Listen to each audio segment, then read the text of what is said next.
Unwanted Easter eggs, Game of Thrones, pressing play in 3, 2, 1, play. Close enough. This is Unwanted Easter eggs, Game of Thrones, Season 1, Episode 5, The Wolf and the Lion. We are watching the intro, we're not skipping the intro. We're not going to pay too much attention to it and actually notice any of the things that they put in the intro. I'm just going to adjust the gain a little bit on the mic so I can come a little bit closer. Because what you want on this podcast is my face, right up close. Speaking of which, I think I've finally decided what this podcast is meant to be. And that is a deep dive style rewatch / commentary, etc., of Game of Thrones. So, hopefully, you can listen to this by itself without having to follow along with Game of Thrones. But if you would like to watch Game of Thrones at the same time, it will also hopefully line up. And I feel like the first 4 episodes are shit. Classically bad podcasting. Again, one of the things I love about podcasting is the fact that it is so punk rock that you will literally have some of the worst of the worst out there. And then you will have full podcast studios that have set up, which is what so many of these podcasts out there. I genuinely, I feel like one of those old men that is all about, back in my day, the raw version of it. The people who are like, nah, punk means going to a show and vomiting and stuff. Whereas there's other people out there who are like, nah, punk's going to a stadium and seeing Green Day. And Green Day are still punk, but they're not sellouts like people think. But anyway, this is The Wolf and the Lion, Game of Thrones, Episode 5. Ned's beginning to discover what's going on. Again, the industries associated with all this stuff just amazes me. Like, these guys are building a sports arena in the course of, I don't know, a couple of weeks or so. And Sir Hugh is dead. How did Sir Hugh die? I can't remember now. Oh, that's right. Oh, we watched that last time. It's been a little while since I watched episode 4, which is quite stupid of me. I think the brilliance of this show and of the books was the fact that little things get mentioned, like he'd never worn this armor before. And you slowly get the story put together for you where you then find out other little bits of information about how it was new armor that had been given to them by the Lannisters. Like, it was deliberately given to him as a gift, with the knowledge that armor was not going to do what it needed to do. Exactly, here it is. Because they knew that this squire knew the information that they were trying to get rid of. And funnily enough, I shouldn't do this kind of thing, but it's the middle of July 2025, and the American government is doing similar type things, saying that the list doesn't exist, and it never existed.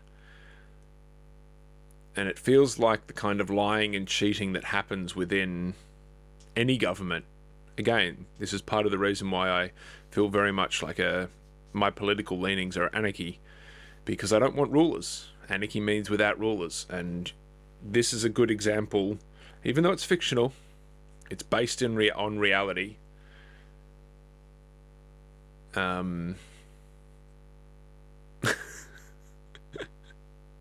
He plays the king so well.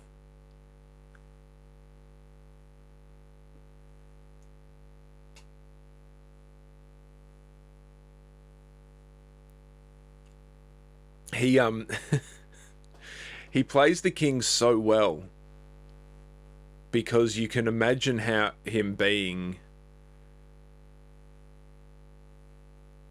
you can imagine him being a brilliant soldier, and you can imagine him and Ned kicking ass. You can imagine them on the Trident. But Ned didn't get the king, and Ned took his responsibilities at Winterfell seriously and has continued to stay fairly, match fit, as it were. Whereas Robert, being the king, has made him soft, because he didn't realise that being the king was... Oh, sorry. He was good at just running around with his hammer beating the shit out of people. He wasn't good at ruling. The kind of people that become king aren't necessarily the best people to be king. Such a classic character, I guess, and a great performance by Addy. I think it's Addy. That's his name. I don't want guest appearances.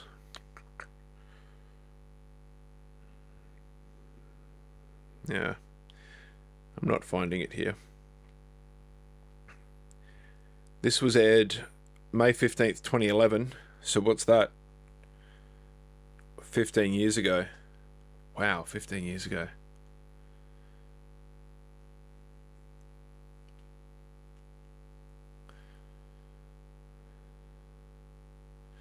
The first actor to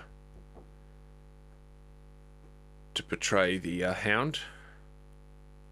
We do such an interesting thing where we never really care that the mountain... What did I just say? The Hound. That's not the Hound, it's the mountain. Hello. The Knight of Flowers.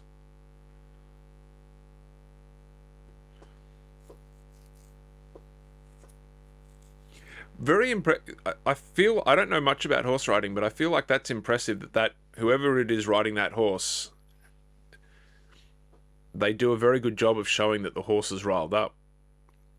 And this one was written by David and David Benioff and Weiss, and it's still in the realm where they were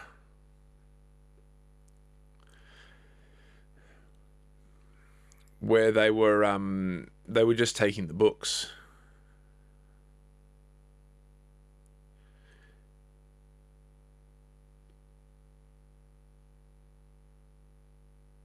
Imagine, like, obviously we don't want this, but imagine if our sports nowadays had actual death.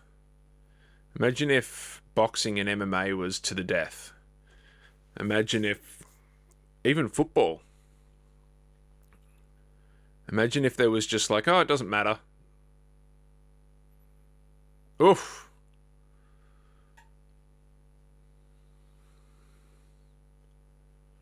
I think this is the bit. I think this is the bit where oh, hello. When will you be having your friend?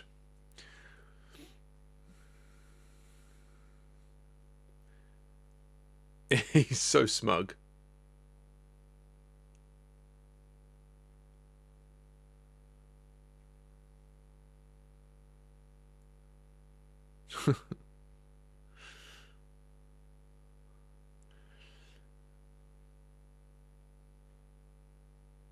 It's such a like, imagine if this was acceptable.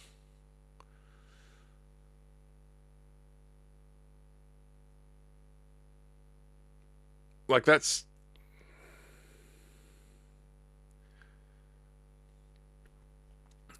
This kind of fight, like, it's so... And no one gets in there to stop him except for the Hound.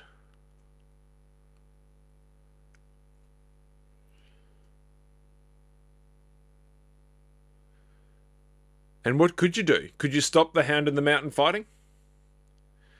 Like this?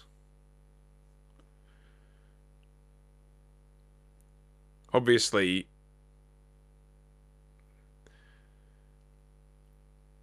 the Hound listens to his king and does stop, and the mountain sort of does.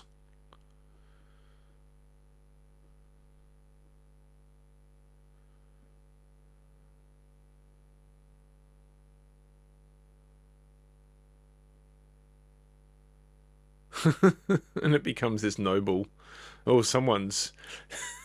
it's it's so funny that both the young princess and Littlefinger are both like, oh no, sorry, and Remley are both very excited by the moment.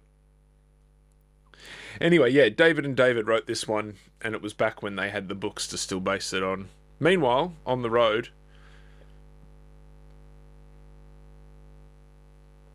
it's so, the thing that really gets me or makes me think about in this type of story, and potentially what happened in reality, is that these guys, all the people within this group, have no idea what else is going on in the world.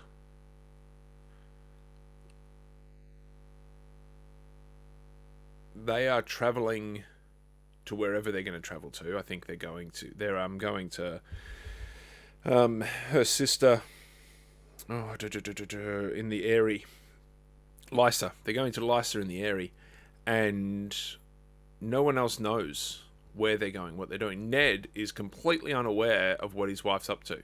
Whereas nowadays, of course, we've got mobile phones and all that kind of stuff, and we would be able to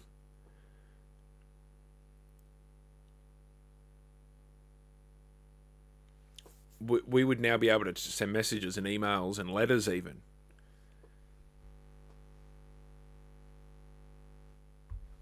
It's a very good point. It's a very good point. Oh, hello. And this is the thing. They could get attacked. They could all die right here, right now. Like, imagine if they did die.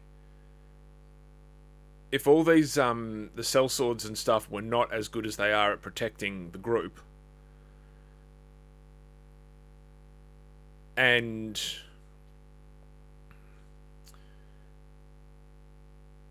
if these guys all died right here, right now, being attacked on this road, no one would ever know. You would never find out. Like, it just wouldn't be a... It wouldn't be a, it wouldn't be knowledge that we would know, that anyone would know about. It'd just be a mystery of whatever happened. I feel like in this kind of age, the more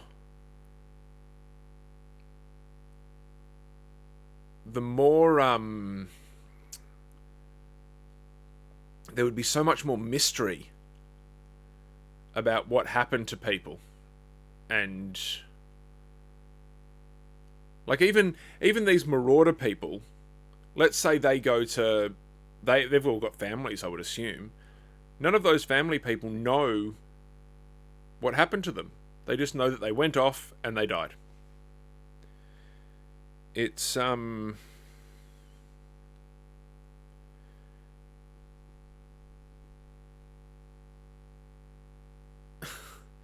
be honest, I think that would be fair, because fighting and blood and guts and all that kind of stuff, a gentle, loving caress would be quite nice. Yeah, that's... I was trying to find a list of episodes to see what else we've got coming up, but I could not find it. Trying to find some, oh, what the hell? It said just here.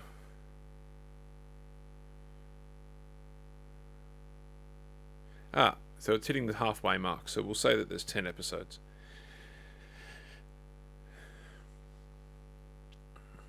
Now, is this all useful knowledge for him, given that of where he ends up? Spoiler alert, he ends up as king, with a much shorter haircut. But he has the sight, so does he really need to know? Does he really need to know all this stuff when he can just use the sight to know it all? Anyway.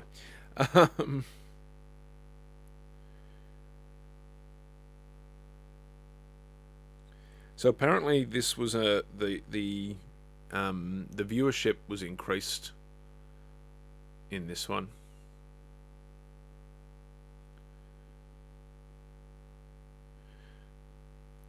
Again, I don't think Bran's ever going to see his mother again. Ever. Poor little guy. A lot of people said that this was the best episode yet. Lots of high reviews, high praise. So we'll be interested to see how that goes. Apparently it won an Emmy for some outstanding stunt coordination. She won't be home soon.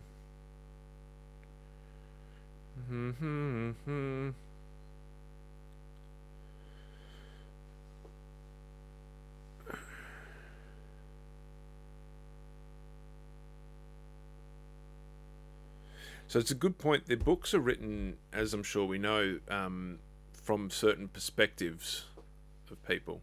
That doesn't... Apparently when I was watching the TV show Arrow, I saw an interview with the guy whose name I don't know, about how in TV... In TV... Again, how do these actors do this?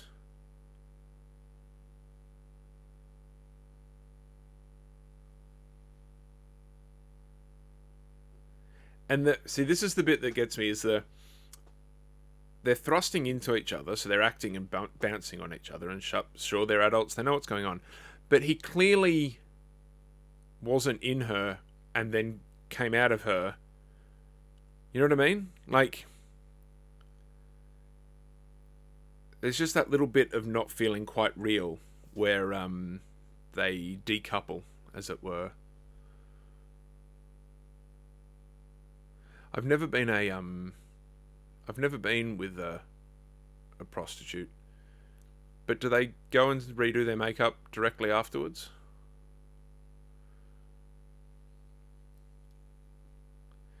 And what do you reckon when Alfie Allen read the script that he said, "Oh, I'm going to be naked, I need to go work out"?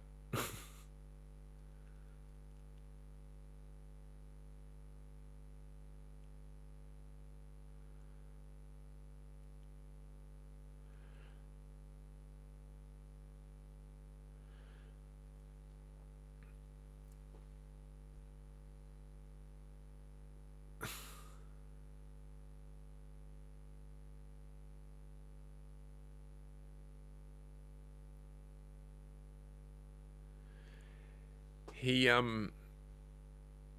yeah. It's amazing how they just build up to, oh, what's his name? God damn, I can't remember his name.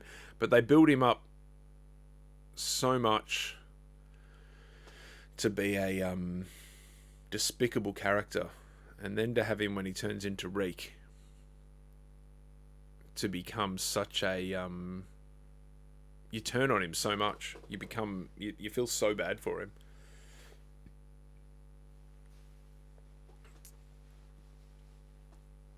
So many people tried to warn Eddard to stop doing what he was doing, didn't they?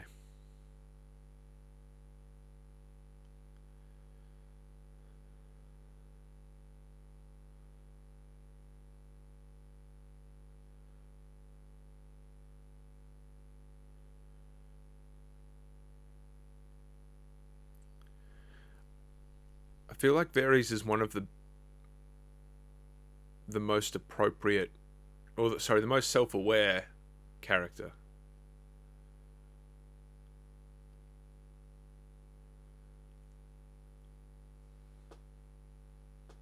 You should never... I know I'm a prude and a what's it called, a skeptical type person, but I don't trust anyone.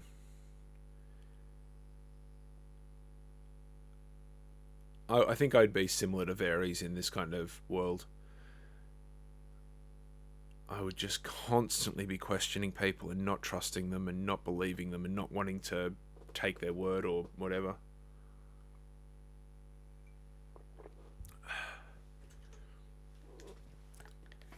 Good old poison.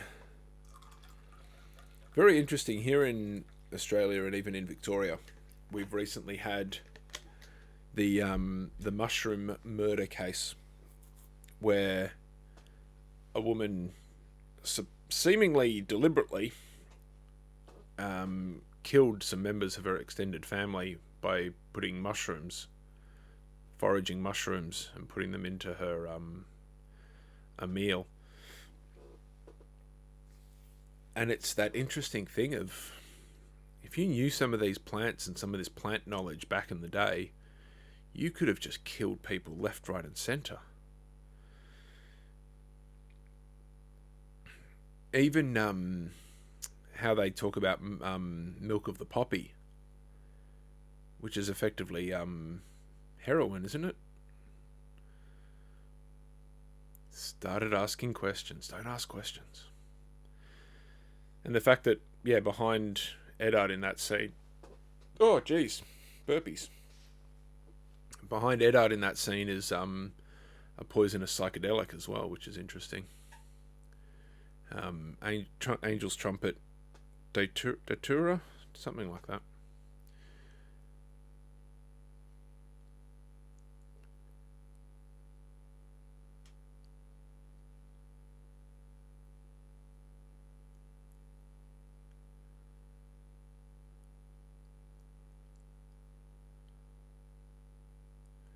Such an interesting thing here that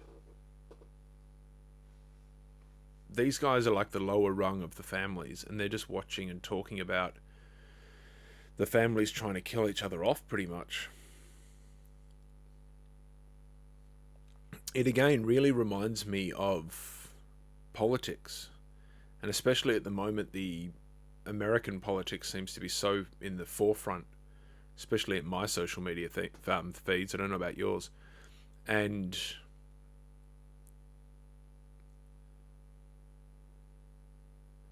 it's the families. The Bush and Kennedy and Trump, and you've got to assume that the second or the next generation of Trumps are going to try and stay in politics of some kind, unless they stay in corrupt business. But it's the same thing. It just feels so similar. All the backstabbing behind, and people like these two who are trying to build their empires, and, well, Littlefinger's trying to build his empire, but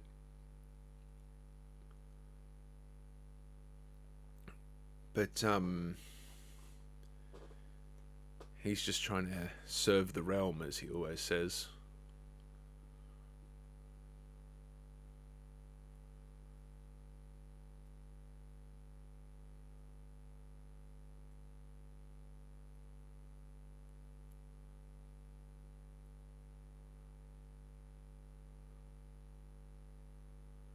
And it's one of those things that annoys me, that makes me feel neurodivergent, is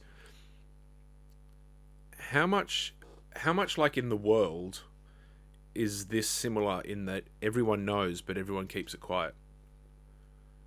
Like, you tell one person about something, and they tell someone else, who tells someone else, who tells someone else, and it's like, well, the next thing you know... Like, I've been told things in confidence from people about other people, and I'm like, I don't want to know that. Like, this kind of stuff, where these guys know about how the sexual desires of other people. And it's like, I don't want to know that kind of stuff, personally. I don't want to know that my friend's boyfriend's ex-girlfriend was into this or into that. That's just not... Like, we should be able to talk about that stuff, I guess, but... it's so personal that I just don't want to know. So I'd be skeptical like Varys, but I doubt that I'd be a good master of whisperers. I don't like that gossipy type stuff.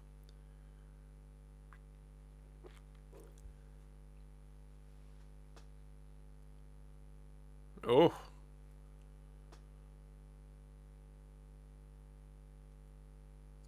Well, again, one of the things... I'm probably going to say this every single episode of this podcast, but what I really like about Game of Thrones is the rewatchability.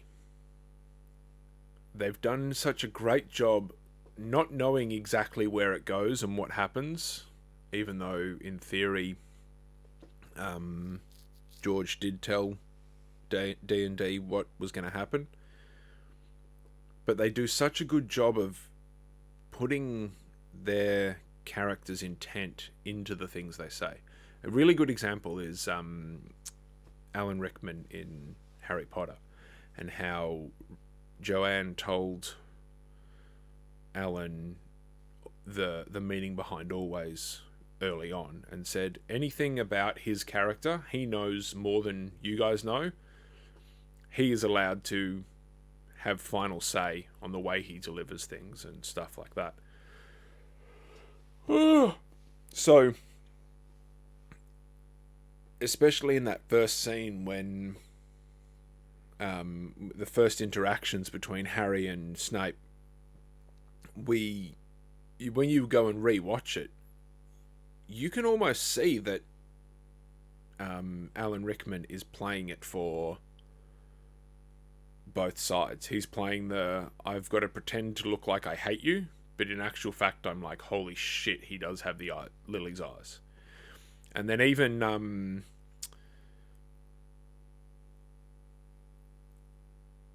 when he kills Dumbledore, spoiler,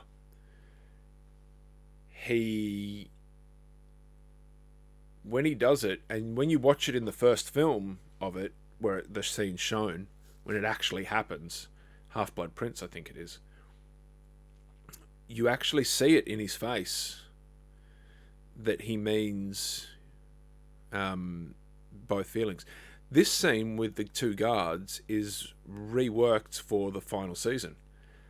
The final season still annoys me at how much they recycled.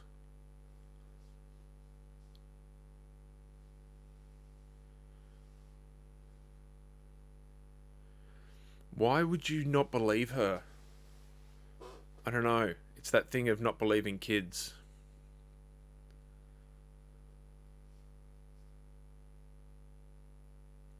Chasing cats, obviously.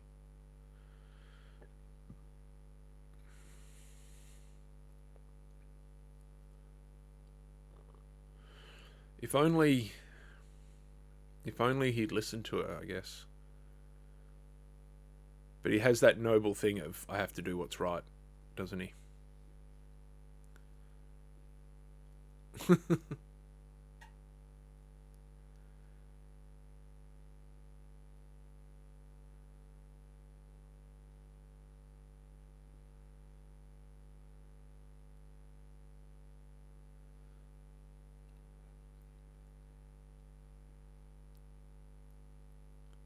Oh, it's nice.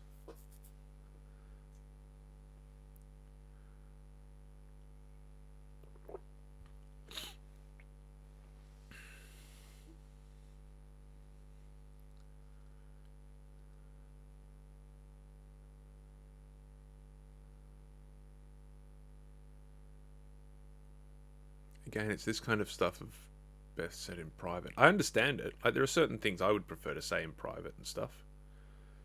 But you've got to assume that he's going to tell the guard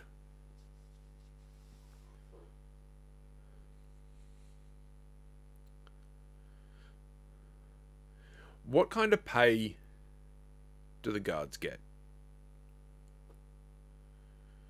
Do they actually get money of their own? Because they've had to relocate and everything.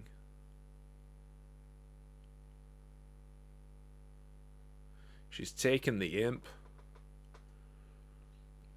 Like, I've wondered what the remuneration of all these positions are. Do you get an actual pay, like where you can save up money? Or is it literally just you get food and other shit?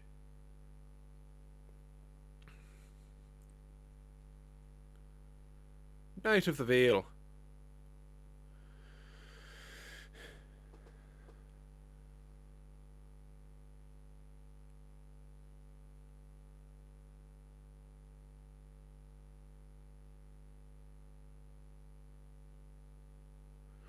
And this whole thing of like sisterly love, and because she's my sister, I get a free ride kind of thing.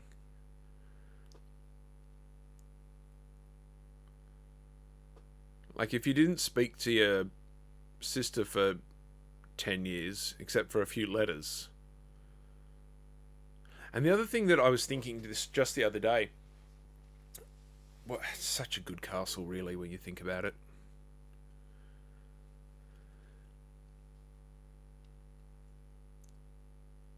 Who prunes all these hedges and things?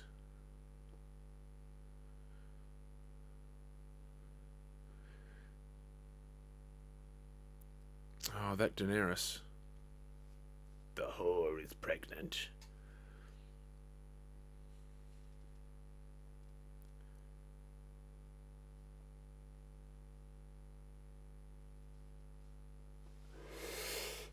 And it's interesting. In this instance, Robert is kind of right. Because Daenerys does turn around and say, I am the rightful queen. I'm going to take back my throne. Even though the throne has been passed on to multiple people, she says, "No, it's mine. I'm going to take it back."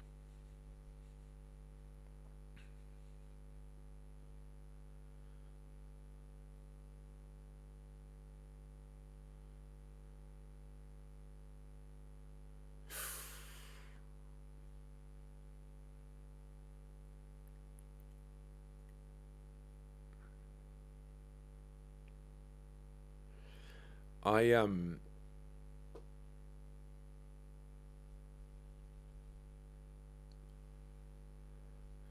terrible at remembering when I'm first watching these shows the names of people and the characters and stuff.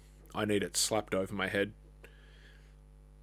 That, like, we now know that Jorah is spying on Daenerys, even though she doesn't find out for another few episodes or more.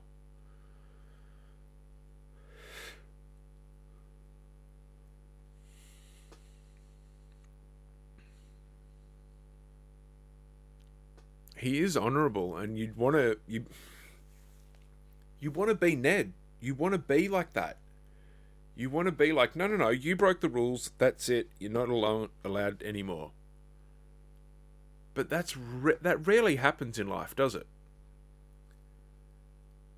An example would be Mike Tyson. Mike Tyson used to take coke before he went into the ring, and he bit the ear off his competitor. Like, literally bit the ear off. The ear never grew back. And yet now Mike Tyson is, like, regarded as the greatest boxer and blah blah blah blah blah. I know this is a scripted show, and I know it's not real, but it really feels like we are seeing behind the veil, as it were, of reality.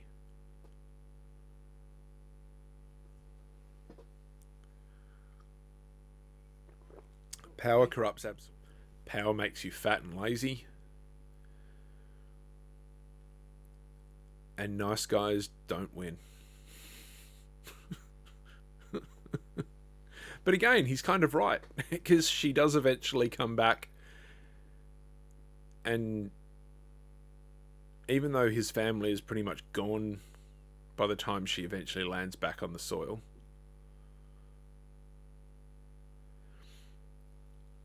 I didn't want to be Hans anyway.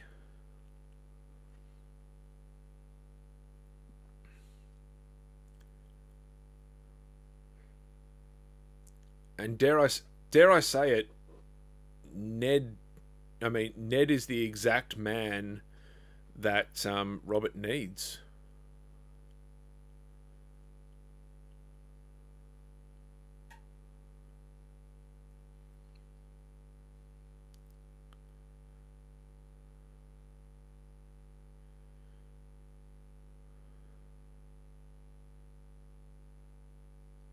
Nice lavender bush behind them there.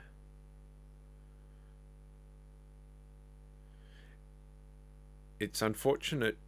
I know enough about. I'm no expert, but I know enough about plants to know that that is a plant in a pot that did not grow there. That is a potentially fake, maybe. I mean, it'd be logic. It'd be sensible if it was fake, for continuity. But it definitely didn't grow in that spot. As much as lavender may grow in that spot, it definitely didn't. Oh, I need more lavender in my life.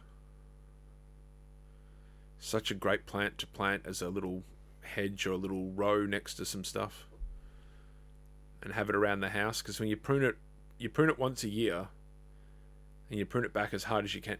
Now, again, actors. How old is that actor pretending to suck on that lady's boob? My God. Let's find out. Let's try and find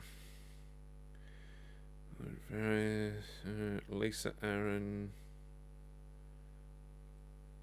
So the actress's name is Kate Dickie, born in 1971. What does that make her? Christ, she's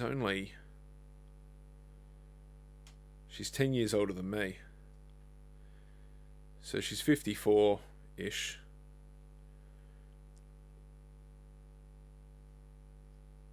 And so this was done 10 years ago. She was my age 10 years ago, 15 years ago. So that makes her, what, 40 at the point of recording. Oh, God. And the child... Oh, my God. Was he only... He was born in 2000. And this was...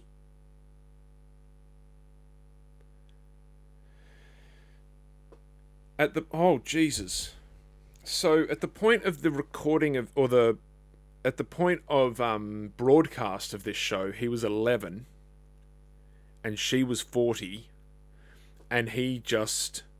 Like, I'm going to assume that there was a fake boob over the top of it, like she was wearing a fake boob, but still. Oh wow.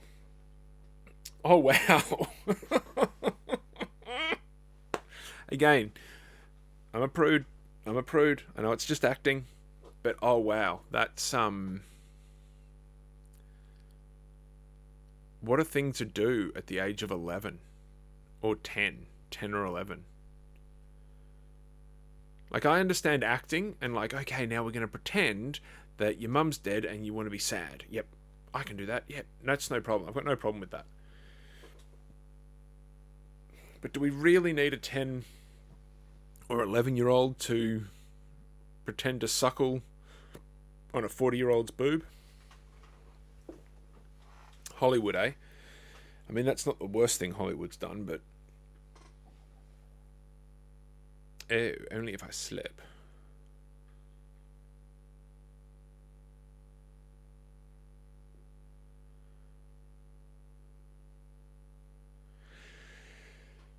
I can understand being two men and finding this quite erotic. Shaving a chest.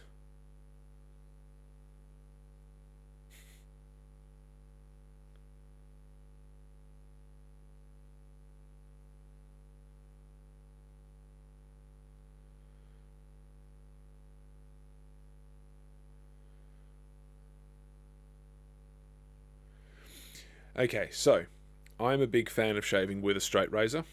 I obviously don't shave that often anymore, especially not with the straight razor. I'll get the clippers out and just clipper it short because it looks a bit better to have a bit of fluff on the face. But that is not how you shave with a straight razor. That is not... The way he was just doing like little nicks and stuff, you want to do much smoother lines and stuff, but obviously this is a show, so, and it was most likely fake. Wow, he's really going to shave him everywhere.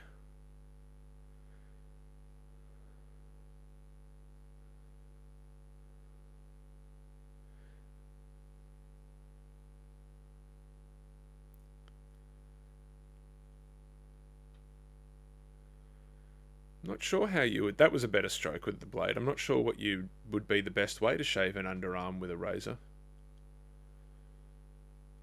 If you're not an incredibly hirsute gentleman, I recommend shaving with a straight razor. It's a very good shave and can be very meditative. Can be a nice calming process. But if you're I had an old school friend who was of Greek heritage. He was Greek. There's no, what do I mean heritage? He was Greek, and he had a very thick beard. And I can understand that he didn't want to shave with a straight razor because that would just be so frustrating. I have very fine or pretty loose, not very thick facial hair. It's much easier for me.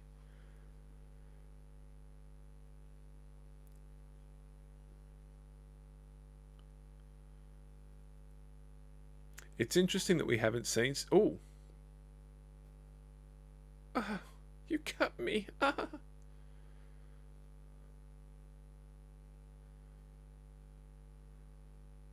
It is interesting that we haven't seen Stannis at all yet. It's just one of those characters where they just talk about him for such a long time, and then eventually we see them. Again, I feel like the genius or the right way to do these things is that these characters that get referenced need to be referenced as though they're real characters. You shouldn't. You can't just say, oh, so and so. It has to be so and so, and when I say their name as the actor, I know that they are this person, this person, this person.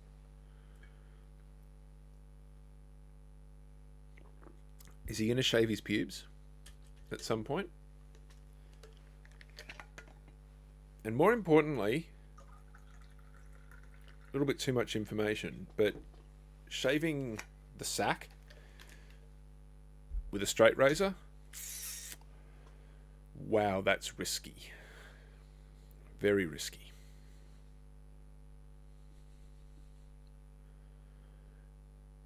You hear about arranged marriages that work really well, but this is one that obviously is the example of it just doesn't work when people don't want to be together. And I saw a thing recently about Princess Diana and Charles, and that was one of those.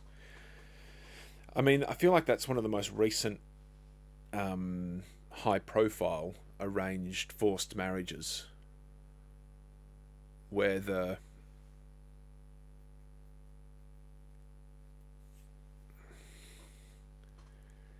See, Robert's right here. That's what they're planning on doing.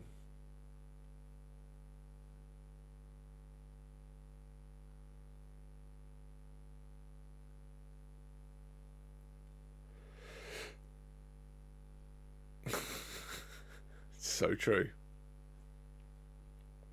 And I don't know why, but I'm a big fan of a four-poster bed like that. There's something about it. I love my little low-to-the-ground futon, but man, I want to build a frame to go around it like that.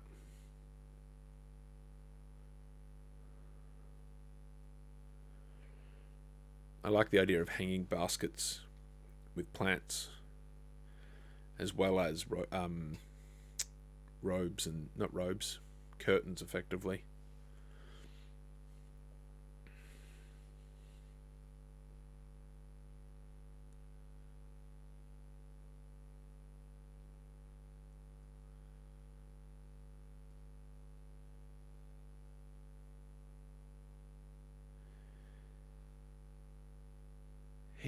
It's I don't think he's not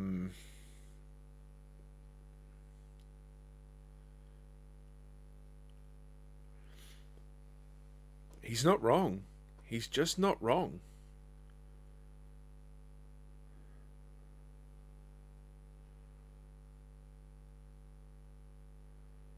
He's not wrong, but at the same time he's up against people who are honourable like Ned, but he's up against Tyrion Lannister, because Tyrion Lannister is meddling, is trying to ruin it.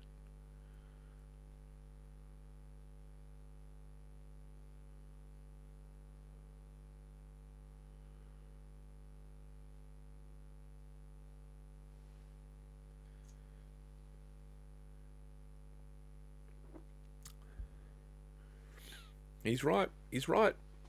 He's just right. Mark Addy knows what he's talking about.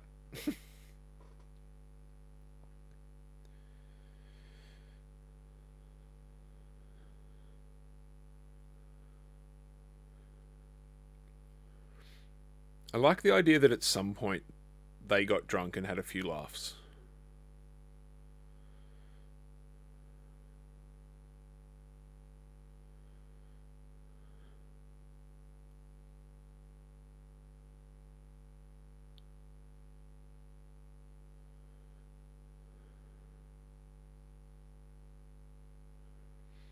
Ah, so,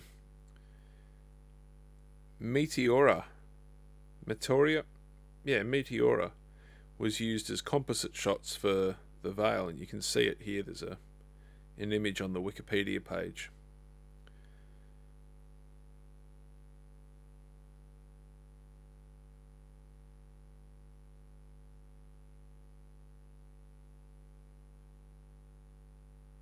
Oh, wow.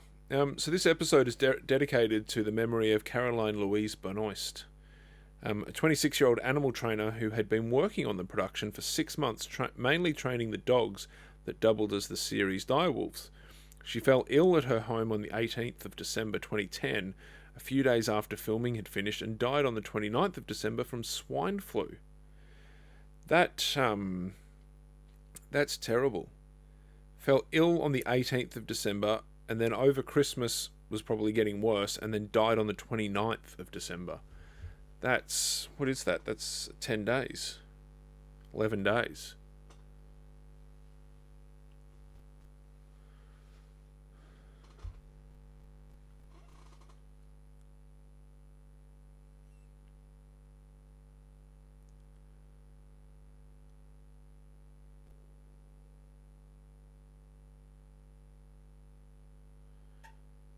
I mean, this is the other reason why.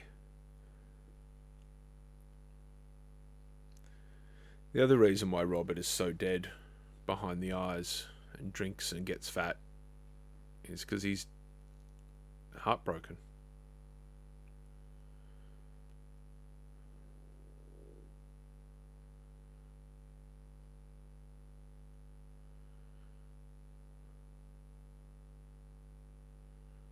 No.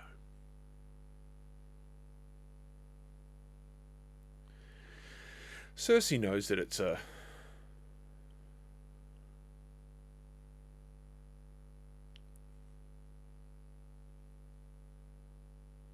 They both know that it was an arranged marriage. But it's amazing that Robert was heartbroken. And at this stage, we are still led to believe that that she was taken away from him, but she chose to leave. She said, "No, I'm actually in love with someone else." And what was her name? Oh my god, the sister's name.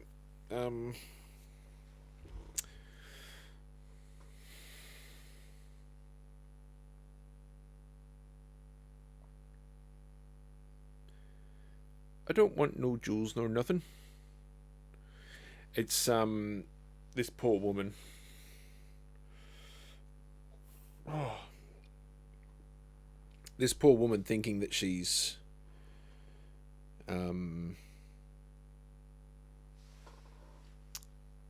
that the king's going to come back and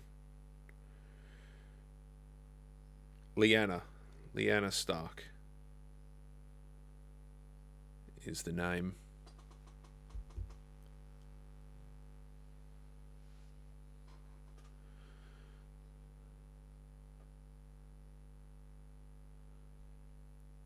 Like, Lyanna chose to leave Robert because effectively that was an arranged marriage as well. Poor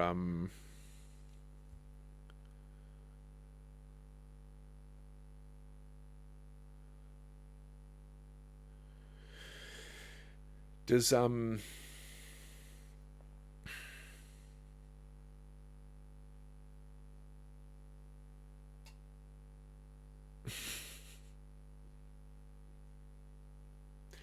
part of the reason why I'm pro pornography in this day and age is because men are like that when they haven't satisfied themselves. Such a moment, this, like, stupid. But again, this is the The family shit. This is the family shit.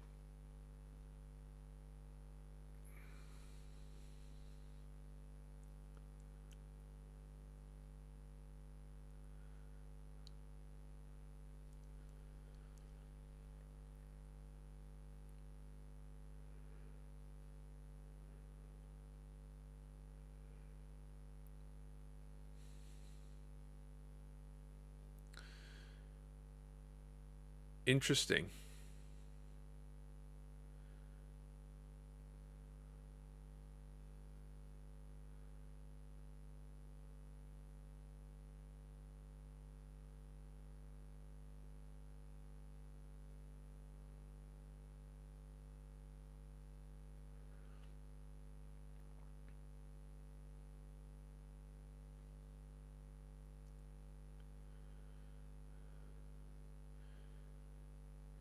It just imagine this shit on the thing.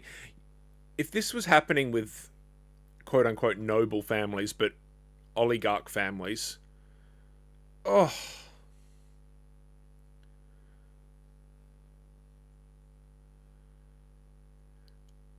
like if this was happening on the streets and stuff, you would just run away and go, I don't want anything to do with this shit. Like, why would you even be involved in any of this? Like, these two have been fighting for so long, because it was what, 10, 15 years ago that the Robert's rebellion happened, and they were sort of on the same, well, they were on the same team but not on the same team, not until the end. And like, what happens if Ned does kill Jaime here?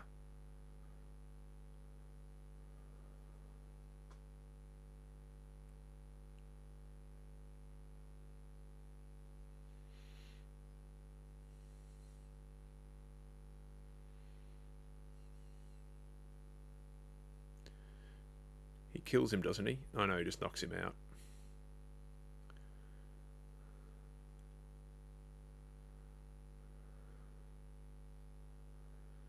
Like, imagine being one of Jaime's guardsmen there and dying for nothing. Like, if you're one of the red cloak guys that's going off now, you're just like, well, why do I do this? Why do I allow this idiot to get us into fights where I'm potentially going to die? It's very annoying. Anyway, that's the end of episode 5, Game of Thrones, season 1. What was it called again? Oh, of course, I'm... my webpage of... oh, what the hell?